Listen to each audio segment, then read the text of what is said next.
Hello दोस्तों दोस्तों हमने the rise of nationalism in Europe हमारा फर्स्ट चैप्टर हिस्ट्री का क्लास 10th का शुरू कर लिया था। फिर उसमें हमने इंपॉर्टेंट की टर्म्स भी कर लिए थे। फिर आज हम अपना पहला पार्ट शुरू कर रहे हैं जिसका है द फ्रेडरिक सोरियस पेंटिंग। जो इसका टाइटल है हमारे फर्स्ट पार्ट का वो है फ्रेडरिक सोरियो पेंटिंग की। जो फ्रेडरिक सोरियो की पेंटिंग क्या थी। अब पेंटिंग का तो मतलब हमें पता है कोई भी चित्रकारी। अब फ्रेडरिक सोरियो कौन था। अब हमारे दिमाग में जब मैं कोई भी आपको पर्सन का नाम कहूंगा, समझ लो आइंस्टाइन कहूंगा, तो आप सोचोगे कौन था। एक क्वेश्चन तो आता है अभी आइंस्टाइन कौन है। ठीक है, वैसे ही वो एक साइंटिस्ट है। अब फ्रेडरिक सोरियो क्या है, एक फ्रेंच आर्टिस्ट है, फ्रांस का आर्टिस्ट। ठीक है, अब सबसे पहला point, in 1848 a French artist prepared a series of 4 prints visualising his dream of a world made up of democratic and social Republic. अब 1848 में एक फ्रेंच आर्टिस्ट ने प्रिपेयर की एक सीरीज 4 प्रिंट्स की। ठीक है, उसमें अपना उसने सपना दिखाया। वो क्या चाहता था, वो चाहता था जो वर्ल्ड है वो डेमोक्रेटिक और सोशल रिपब्लिक है। डेमोक्रेटिक मतलब एक गवर्नमेंट जिसमें फ्री एंड फेयर इलेक्शंस होते हैं। ठीक है, और one vote, one person one vote चलता है। मतलब एक पर्सन है उसकी एक ही वोट है। समझ लो आज कोई पर्सन रिच है, ये नहीं उसके पास हजारों वोट है, उसके पास एक ही वोट है, उसकी वैल्यू भी एक है। और एक पर्सन बिल्कुल पुअर है, उसकी भी एक ही वोट है। ठीक है, वो होता है डेमोक्रेटिक सिस्टम। अब सोशल रिपब्लिक, सोशल मतलब सोसाइटी, सोशल मतलब सोसाइटी, और रिपब्लिक, रिपब्लिक मतलब फ्रीडम। ये चाहता था जो सोसाइटी में फ्रीडम हो। अभी आप रिपब्लिक का मतलब फ्रीडम समझ लो।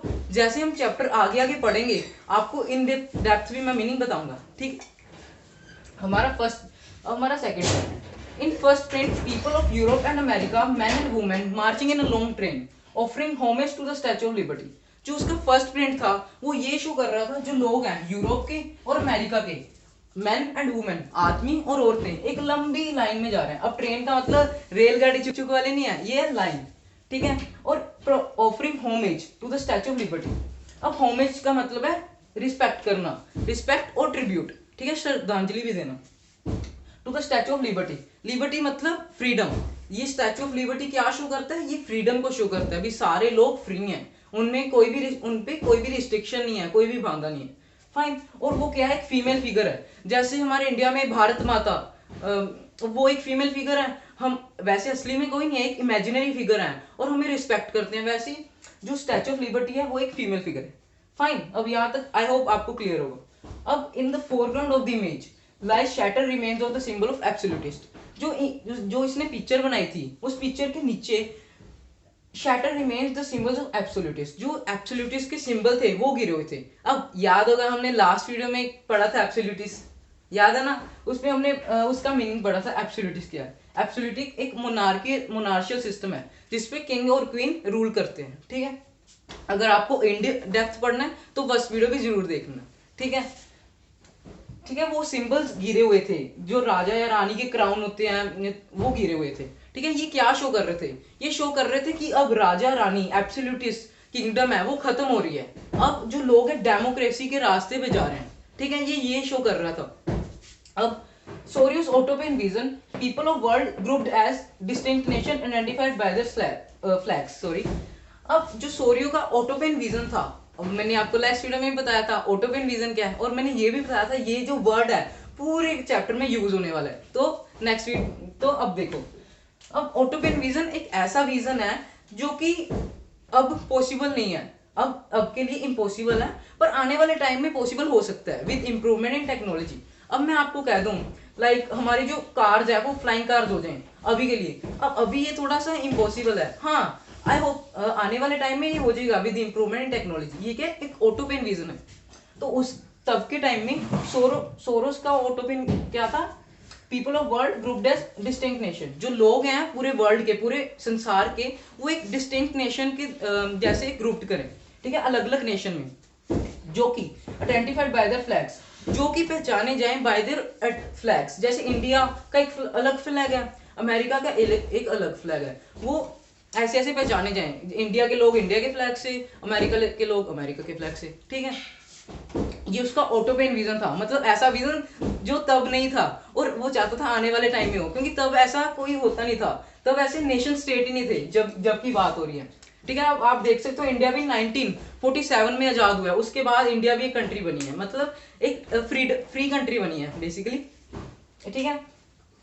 अब आपका एक होमवर्क है, ठीक है, आई होप आप ये होमवर्क को जरूर सबमिट करोगे कि आपने बताना है जो फ्रांस का फ्लैग था उसका कौन सा कलर थे, मतलब वो कौन से कलर का फ्लैग था। अब मैंने आपको बताया वो ट्राई कलर था, ठीक है, एक हिंट भी दे दिया मेजर। जैसे इंडिया का फ्लैग है वो 3 कलर से बना है, वैसे ही फ्रांस का फ्लैग है। अब आपने मुझे कमेंट सेक्शन में ये बताना है कि वो फ्लैग कौन से कलर्स का था, ठीक है।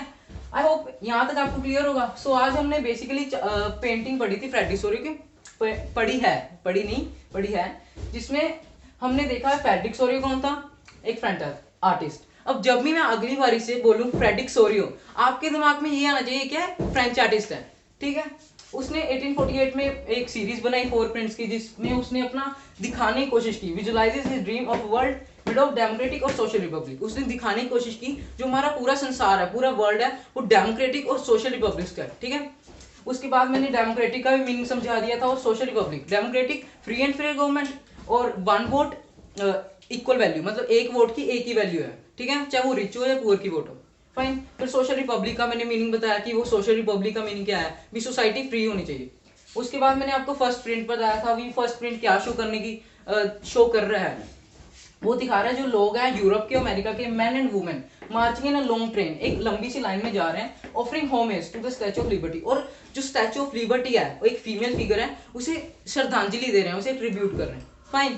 फिर उसके बाद हमने फोरग्राउंड ऑफ द इमेज, मतलब जो इमेज, जो पिक्चर्स थी उसके नीचे का गिरा हुआ था, उसके नीचे गिरे हुए थे, हाँ, एब्सोल्यूटिस्ट के सिंबल, जो क्या शो कर रहे थे, हाँ, वो शो कर रहे थे जो एब्सोल्यूटिस्ट राज अब खत्म होने जा रहा है और डेमोक्रेटिक और सोशल रिपब्लिक का रास्ता शुरू होने जा रहा है, ठीक है।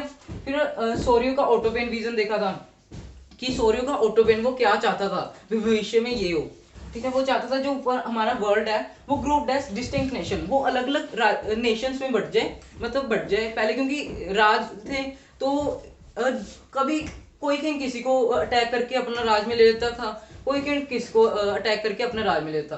तो वो चाहता था कि अलग अलग डिस्टिंक्ट नेशन हो जो कि पहचाने जाएं बाय देयर फ्लैग्स, ठीक है, वो अपने झंडे के द्वारा पहचाने जाएं, फाइन।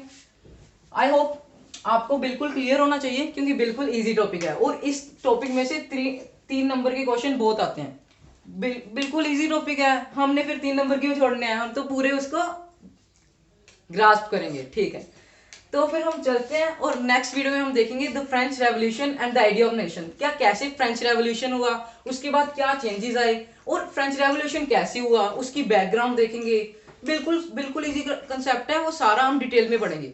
सो तब तक के लिए गुड बाय, थैंक यू।